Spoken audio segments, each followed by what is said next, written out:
पर आलेली लोकल 1:01 मुंबई छत्रपती शिवाजी महाराज टर्मिनसला जाणारी धीमी लोकल आहे। प्लेटफॉर्म क्रमांक 2 पर आई हुई लोकल 1:01 की मुंबई छत्रपति शिवाजी महाराज टर्मिनस जाने वाली धीमी लोकल है।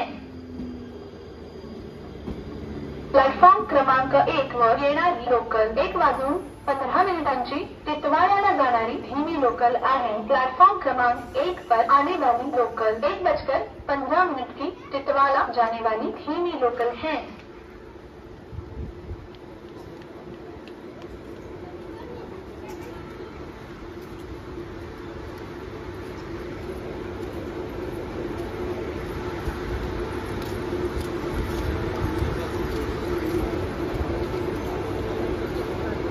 वाजून 15 मिनिटांची टिटवाळ्याला जाणारी धीमी लोकल थोड्याच वेळात प्लेटफॉर्म क्रमांक 1 पर येत आहे। 1:15 की टिटवाला जाने वाली धीमी लोकल थोड़े ही समय में प्लेटफॉर्म क्रमांक 1 पर आ रहे हैं।